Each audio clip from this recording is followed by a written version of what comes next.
Hi,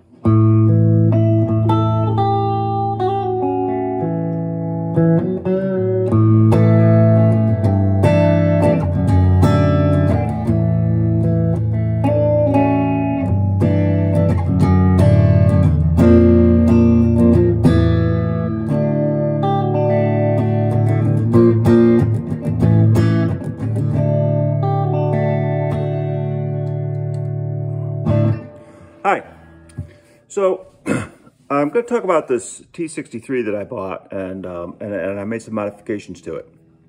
So first thing I'm going to say is what I did to it probably devalued it to about half its value.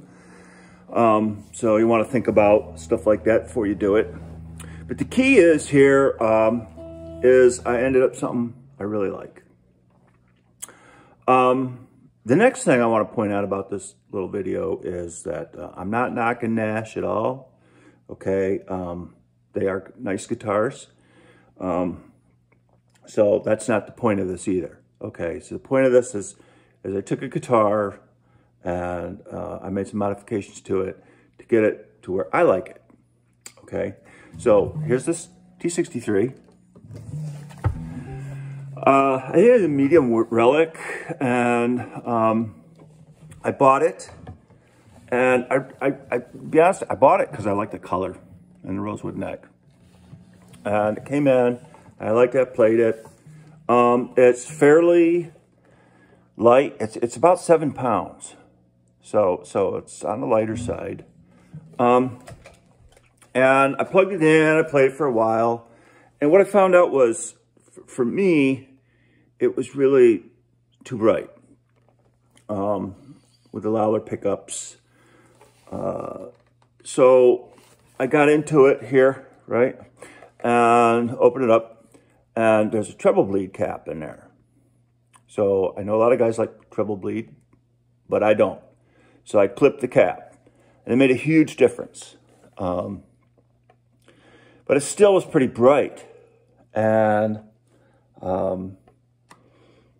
so the next thing I did was I went and I bought a set of Fender 52 reissue pickups. They're low resistance, right? They're low output.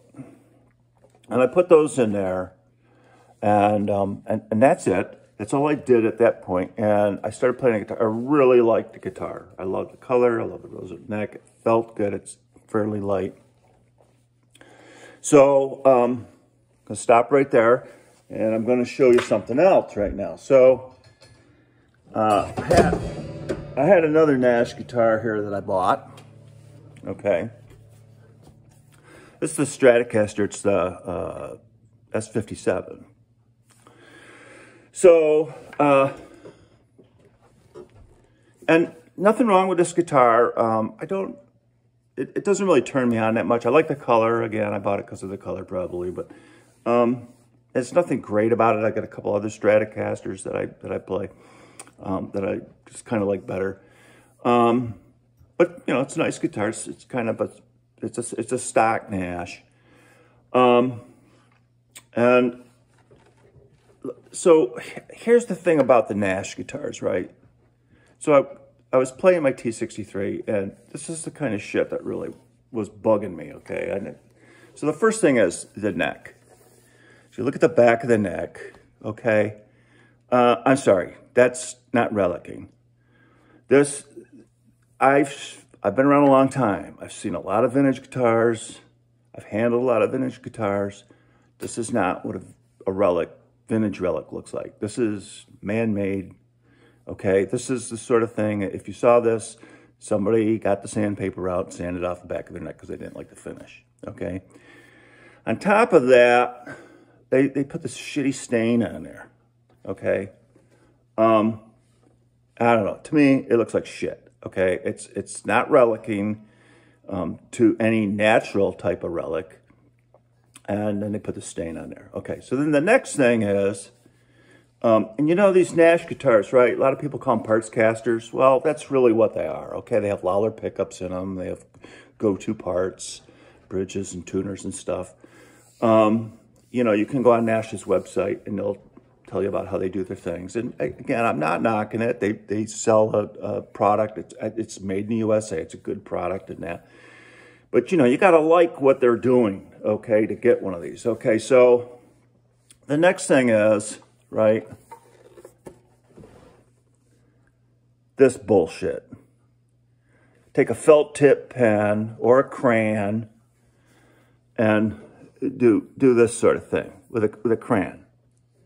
Okay, so, you know, look, this is Bill Nash's company. It's do what you want. I bought it. I paid full price for it. Bought it brand new. I knew what I was getting, and no big deal. But this is the sort of shit that really bugs me, okay? It did me anyway. You know, to take a crayon and mark up a guitar. And here's the thing. What I found out on this T63 was it's under the finish.